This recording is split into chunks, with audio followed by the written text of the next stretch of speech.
안녕하세요. 협착증과 관절염TV의 손영훈 한의사입니다. 자, 오늘은 초기, 중기의 대퇴골두 무혈성 괴사의 치료법과 생활관리법에 대해서 알아보도록 하겠습니다. 초기, 중기 대퇴골두 무혈성 괴사는 1기, 2기, 3기, 4기로 구분됩니다. 그러면 초기, 중기는 어디까지냐? 제가 생각했을 때는 3기의 일부분까지가 초기, 중기라는 생각이 들고 3기 말이나 4기가 되면 이제 말기에 해당된다. 사실 말기까지 가면 치료가 매우 어렵거든요. 그래서 이때는 인공관절 수술을 하게 되는데요. 그런데 문제는 이 초기, 중기 많은 대퇴골두 무혈성 괴사 환자들이 현재 있는 이 초기, 중기에 마땅한 치료 방법이 없다는 겁니다. 그래서 오늘은 초기, 중기 대퇴골두 무혈성 괴사의 새로운 치료 방법인 도침치료 그리고 생활관리를 어떻게 해야 되는지 말씀드리도록 하겠습니다. 자, 오늘 내용이 초기, 중기의 대퇴골두 무혈성 괴사 환자분들께는 큰 도움이 될 수 있으니 잘 지켜봐 주십시오. 자, 앞서 말씀드렸듯 대퇴골두 무혈성 괴사는 초기, 중기, 말기가 있을 수 있는데 말기는 어쩔 수 없이 수술을 선택한다고 해도 초기, 중기에는 수술로 가는 걸 막아야 되겠죠. 말기로 진행되는 것을. 그런데 이 적극적인 치료를 통해 말기로 진행되는 걸 막아야 되는데 이러한 치료 방법이 마땅히 없는 게 문제입니다. 또는 인공관절도 사용 연한이 있어요. 그래서 인공관절 수술을 최대한 늦게 하면 좋은데 통증을 제어하거나 생활의 불편함을 해결할 수 있는 마땅한 방법이 없어서 시급히 인공관절 수술을 하게 되죠. 그래서 인공관절 수술 시기를 늦추면 좋습니다.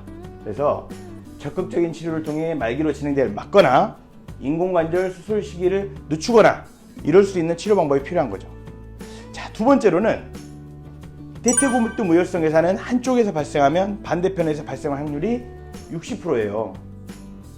제가 본 많은 환자분들은 예전에 한쪽에 대퇴골두 무혈성 괴사 수술을 하고 나서 반대쪽에도 대퇴골두 무혈성 괴사가 발생해서 수술만은 피하고자 찾아오는 분들이 되게 많았어요. 대퇴골두 무혈성 괴사는 양측으로 발생하는 경향이 있습니다. 자, 그렇다면 한쪽은 수술을 했어요. 그렇다면 이제 중요한 건 무엇일까요? 반대쪽이 수술을 안 하도록 반대쪽에 대퇴골두 무혈성 괴사가 진행되지 않도록 하는 게 중요하겠죠. 자, 그래서 반대편에서 대퇴골두 무혈성 괴사가 진행되는 것을 예방할 수 있는 방법이 필요합니다. 그런데 지금은 생활관리 외에는 예방할 수 있는 방법이 딱히 없습니다. 그래서 대퇴골두 무혈성 괴사는 두 가지가 중요하다. 제 생각에 첫 번째는 초기, 중기가 말기로 진행되는 걸 막는 게 중요하다. 두 번째는 반대편에서 진행되는 것을 막는 게 중요하다. 자, 첫 번째로 초기, 중기의 대퇴골두 무혈성 괴사가 어디로? 말기로 진행되는 것을 막는데 어떤 방법이 있을까? 저는 막거나 늦추는데 매우 좋은 방법이 도침치료라고 생각합니다.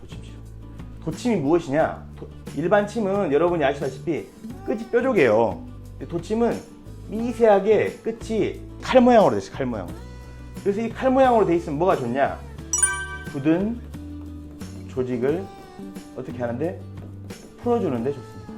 대퇴골두 무혈성 괴사 환자분들을 보면 뼈가 괴사됨과 동시에 혈류가 그쪽에 잘 안 가기 때문에 주변에 있는 인대와 근육도 딱딱하게 굳어 있습니다. 그래서 주변에 있는 인대와 근육이 딱딱하게 굳으면 그 굳어있는 조직들이 뼈를 잡아당겨서 통증을 일으키기도 하고 대퇴골의 압력을 높여서 더욱더 혈액순환을 방해하는데요. 그래서 대퇴골 주변에 인대와 근육들을 이렇게 360도로 풀어주게 되면 대퇴골두 무혈성 괴사 통증 감소와 압력 감소를 통한 혈액순환 개선에 도움이 됩니다. 괴사된 뼈 주변. 그러니까 혈액이 안 가니까 뼈가 괴사된 거예요. 그러면 주변의 근육과 인대는 온전하냐? 그렇지 않다는 거죠. 근육과 인대는 유착이 돼버려요. 혈액이 안 가면서. 뼈는 괴사가 되고 근육과 인대는 유착이 돼요. 근데 이 문제는 근육과 인대 유착이 되면 근육과 인대는 뼈에 붙잖아요. 그래서 붙어있는 뼈 조직을 잡아당기면서 어때요? 뼈를 막 잡아당기면 뼈에는 통증세포가 많아서 통증이 매우 심해지거든요. 그래서 이 도침을 통해서 굳은 조직을 풀어주면 통증이 줄어든다. 또 유착으로 대퇴골을 꽉 잡아당기면 대퇴골의 압력이 높아지겠죠. 그럼 혈류순환에 부정적 영향을 끼쳐요. 그래서 굳은 조직을 도침으로 풀어주면 압력이 높아지는 걸 줄일 수 있다. 그러면 혈류순환 개선에 도움이 된다. 이런 내용이고요. 그래서 초기, 중기의 대퇴골두 무혈성 괴사 환자분들은 도침 치료를 적극적으로 받아보시길 추천드립니다. 예. 자, 그러면 이제 한쪽은 수술을 했어요. 어쩔 수 없이 수술을 했어요. 3기 4기에서. 자, 시간이 지났어요. 5년 지나니까 반대쪽 대퇴골에도 약간씩 신호가 와요. 또는 수술을 하고 나서 반대쪽 대퇴골두 무혈성 괴사가 생길 거를 확률적으로 알고 있어요. 그럼 반대쪽에 생기는 것만은 막고 싶어요. 반대쪽에 가벼운 통증이 생겼을 때 더 이상 진행되는 걸 막고 싶어요. 자, 그러기 위해서 어떻게 하느냐? 예방법. 반대편에 대한 예방법. 저는 여기에 동의보감에 있는 지혜, 한의학적 고찰이 매우 중요하다 생각합니다. 자, 보세요. 제가 지금까지 대퇴골두 무혈성 괴사 환자분들을 많이 치료하면서 보니까 한의학적으로 봤을 때 두 가지 유형이 있어요. 하나는 스별형이 있어요. 스별형. 두 번째는 허약형. 뭐냐면 스별형은 어떤 사람이냐면 저를 보세요. 얼굴이 크고 붉고 몸에 열이 많고 술을 많이 마시고 활동량이 많고 이런 스별형. 열체질하고 냉체질이 있어요. 열체질들은 체력도 좋고 활동량도 많습니다. 그리고 몸에 열도 많고 땀도 많이 나요. 땀도 많이 나요. 또 기름진 음식, 술 같은 걸 많이 마시게 되면 이런 열이 습열로 발전을 해요. 열은 체질인데 습열이 되면 이 습열이 여러 병들을 일으키는 거예요. 그 중에 대표적인 병이 뭐냐? 대퇴골두 무혈성 괴사예요. 이런 습열 체질들이 또 어떤 병이 잘 오냐? 통풍 같은 것도 잘 와요. 그래서 한의학에서는 사람을 볼 때 체질로 보고 그 체질에 따라서 어떤 병이 올 확률이 높고 그러한 병들을 예방하기 위해서 어떻게 해야 되는지 동의보감에 정리가 되어 있습니다. 그래서 이러한 습열 체질. 자, 허약 체질들은 뭐예요? 땀도 잘 안 나요. 이 체질들은 추위를 타요, 추위를. 자, 그런데 이 몸이 더욱 허약해져서 기능적으로 또 혈액순환이 더 안 되게 되면 대퇴골에도 혈류장애가 생기면서 대퇴골두 무혈성 괴사가 와요. 그리고 이런 체질들은 평소에 피로감도 많이 느낍니다. 자, 그런데 대퇴골두 무혈성 괴사라고 하는 병은 똑같이 찾아왔어요. MRI의 대퇴골두 무혈성 괴사의 상태는 똑같아요. 그런데 한의학적으로 보면 출발이 완전히 다른 거죠. 한쪽은 열이 많아서 습열로 발전한 거고 한쪽은 몸이 냉하고 허약했는데 더 냉해져 가지고 완전 허약성 체질로 간 거고 이쪽은 한의학적으로 보면 열을 내려주는 치료가 필요할 거고 이쪽은 몸을 보강하는 치료가 필요하겠죠. 그래서 우선 열을 내려주는 방법은 뭐가 있냐? 집에서 할 수 있는 방법 삼두탕. 동의보감에는 여러 바이러스 질환이라든가 열성 질환에 삼두탕을 사용하는 내용들이 나와 있습니다. 이 삼두탕이 뭐냐? 삼두는 세 개의 콩이에요. 흑두, 적소두, 팥이죠, 팥. 그 다음에 녹두. 내가 대퇴골두 무혈성 괴사인데 몸에 열이 많은 체질이다. 체격이 좋고 근육량이 많고 더위를 많이 타고 땀도 많이 나는 체질이다. 이런 체질들은 흑두, 적소두, 녹두를 같은 양으로 넣고 물을 충분히 부어서 끓인 다음에 물처럼 많이 드십시오. 몸에 열을 내리고 염증이 덜 생기도록 하는데 매우 좋습니다. 자, 그러면 몸에 열을 내리면 대퇴골두 무혈성 괴사에만 좋겠어요? 열로 인해 찾아오는 많은 질환을 좋아요. 통풍, 당뇨도 마찬가지다.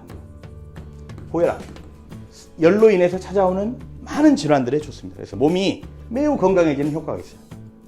자, 내가 난 술도 안 마시고 뭐 스테로이드라든가 이런 주사를 맞은 적도 없고 뭐 한 게 없는데 갑자기 대퇴골두 무혈성 괴사가 왔어요. 근데 보면 나는 근육력도 좋고 뼈도 약하고 몸이 허약해. 항상 피로감도 많이 느꼈고 뭔 일을 해도 남보다 빨리 지쳐. 허약형 체질이었어. 근데 최근 들어서 스트레스를 받든가 잠을 더 적게 자면서 몸이 더 허약해지면서 어떤 병이 와요? 대퇴골두 무혈성 괴사 찾아왔어요. 자, 그러면 이런 체질들은 뭐가 좋겠어요? 몸을 보강해줘야 되겠죠. 허약한 체질들을 보강해줄 수 있는 대표적인 게 뭡니까? 인삼, 홍삼입니다. 인삼. 그래서 이런 허약한 체질들은 인삼, 홍삼을 많이 먹게 되면 몸의 기능이 올라가게 되고 혈류순환이 잘 되기 때문에 반대편에 대퇴골두 무혈성 괴사가 찾아오는 걸 예방하는 데 좋은 방법이라 생각이 듭니다. 자, 만약에 내가 더 적극적으로 하고 싶다. 그럼 어떻게 하면 돼요? 팔물탕이라고 하는 한약 처방을 하면 돼요. 이거는 가까운 한의원을 가셔도 되고 저를 찾아오셔도 됩니다. 마찬가지로 습열형은 삼두탕 외에 더 적극적으로 하고 싶으면 지질도체탕이나 사물탕 가감만 있어요. 반대편에 대퇴골두 무혈성 괴사를 예방하는 건 매우 큰 과제죠. 그런데 현재 생활관리법 외에는 방법이 없어요. 그런데 한의학에 보면 한의학은 사람의 체질에서 출발해서 그 체질에 따른 병의 패턴을 분석해내고 그러한 병들이 오지 않도록 적극적으로 한약 치료를 통해 개입하는데, 약초 치료를 통해 개입하는데 특화되어 있어요. 그런 것들을 수천 년 동안 연구했어요. 대퇴골두 무혈성 괴사 역시도 제가 봤을 때는 습열형, 회학형으로 나누고 그 체질에 따라서 이렇게 예방하고 관리할 수 있다 생각합니다. 잘 기억하십시오. 그리고 삼두탕, 인삼홍삼 잘 실천해 보세요. 자, 추가로 대퇴골두 무혈성 괴사 치료를 하면서 제가 알게 된 게 있어요. 자, 환자분들한테 맨발 걷기가 왠지 좋을 것 같다 이런 생각이 들었어요. 그래서 맨발로 걸으면 발끝까지 혈액순환이 되잖아요. 그러면 대퇴골 주변으로도 혈액순환을 시키는데 도움이 되지 않을까. 현대인들은 머리를 많이 쓰기 때문에 뇌가 여기 있잖아요. 뇌가 계속 작용을 하기 때문에 심장에서 뇌로 혈액을 많이 보내거든요. 그러다 보니까 상대적으로 다리 쪽으로는 혈액이 잘 안 온다고 생각해요. 이것을 한의학에서는 상열하한이라 그래요. 상열하한. 위쪽으로는 과잉이 돼 있고 아래쪽으로는 기능이 저하돼 있고, 이 현대인들의 특징이에요. 그래서 맨발 걷기를 하게 되면 이 발이 자극이 되면서 혈액이 아래로 더 많이 내려오면서 위쪽으로 과잉된 것도 내려주고 또 부족한 아래쪽도 보강해주지 않을까 이런 생각을 해봤어요. 그래서 대퇴골두 무혈성 괴사 환자분들께 맨발 걷기를 해보시라, 가능하시다면 맨발 걷기를 해보시라 이렇게 말씀드렸어요. 일부 환자는 하셨고 일부 환자는 잘 안 하시더라고요. 맨발 걷기 하려면 얼마나 쑥스러워요.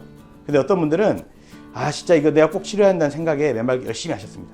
자, 맨발 걷기 하셨던 분들이 치료 효과가 훨씬 좋았습니다. 저는 대퇴골두 무혈성 괴사 환자분들은 이 시급한 병이기 때문에 맨발 걷기를 꼭 하셔야 된다. 꼭 하셔야 된다. 매일 30분에서 1시간 정도 꼭 하셔라. 만약에 흙이 있는 곳에서 하면 제일 좋겠지만 그게 없으면 집 앞에 아스팔트든지 콘크리트 안 하는 것보다 훨씬 낫다는 거죠. 어떤 분들이 물어보세요. 집에 지하판이 있는데 집에서 지하하면 안 되냐. 다릅니다. 집에서 하는 거랑 밖에서 맨발 걷기를 하는 게 다릅니다. 그것은 맨발 걷기가 단순히 발의 자극뿐만 아니라 땅에 있는 음전하가 위로 올라와서 몸에 있는 활성산소가 중화되는 효과도 있고요. 또 걸으면서 발바닥의 근막이 이완 수축을 통해서 혈액이 펌핑되는 추가적인 효과들이 있습니다.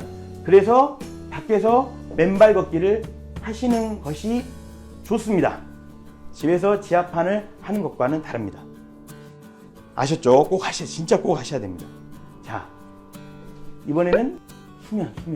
대퇴골두 무혈성 괴사는 어쨌든 고관절의 혈액순환이 안 되는 거예요. 우리가 인체의 24시간 중에 혈액순환 능력을 회복하는 시간이 언제예요? 수면 시간이에요. 수면 시간. 잠을 자는 동안 혈액순환 능력을 회복하는 거예요. 대퇴골두 무혈성 괴사로 좋다는 치료 다 받으러 다니면서 잠은 적게 잔다? 휴대폰보다 늦게 잔다? 말이 안 되는 거예요. 이거는 혈액순환이 안 돼서 온 병인데 내 몸에서 혈액순환을 시킬 수 있는 유일한 시간인 수면 시간을 충분히 확보하지 않는다면 대퇴골두 무혈성 괴사는 낫지 않습니다. 그래서 대퇴골두 무혈성 괴사 환자분들은 11시 이전에 꼭 주무셔야 됩니다. 이것은 대퇴골두 무혈성 괴사뿐만 아니라 수면이 중요한 많은 병에서 그렇습니다. 자, 그런데 내가 잠을 자고 싶어도 잠이 잘 오지 않거나 나는 맨날 꿈을 꾸고 잠을 얕게 자거나 이런 분들, 발끝치기라고 하는 방법이 있어요. 잠을 자기 전에 발 뒤꿈치를 붙이고 앞에를 툭툭 치는 거예요. 잠을 자기 전에. 이것을 몇 개? 300개 이상 해보세요. 300개 하는데 3분밖에 걸리지 않습니다. 자, 그러게 되면 발끝까지 잠을 자기 전에 혈액순환이 되면서 수면에 훨씬 더 도움이 된다. 자, 대퇴골두 무혈성 괴사 치료를 하면서 알게 된 정말 중요한 거, 환자분들께 꼭 필요한 거, 맨발 걷기, 수면, 발끝치기 꼭 기억하시고 실천하십시오. 대퇴골두 무혈성 괴사의 현재 치료 방법이 수술밖에 없는데 초기 중기에 도침이라든가 한약이라든가 또는 이러한 생활 관리를 통해서 앞으로 극복해 갈 수 있다고 생각합니다. 그리고 그런 것들을 연구하고 있고요. 그리고 환자분들께서도 꼭 생활관리 방법들 실천하시길 부탁드리겠습니다. 자, 오늘 강의는 이상 마치도록 하겠습니다. 감사합니다.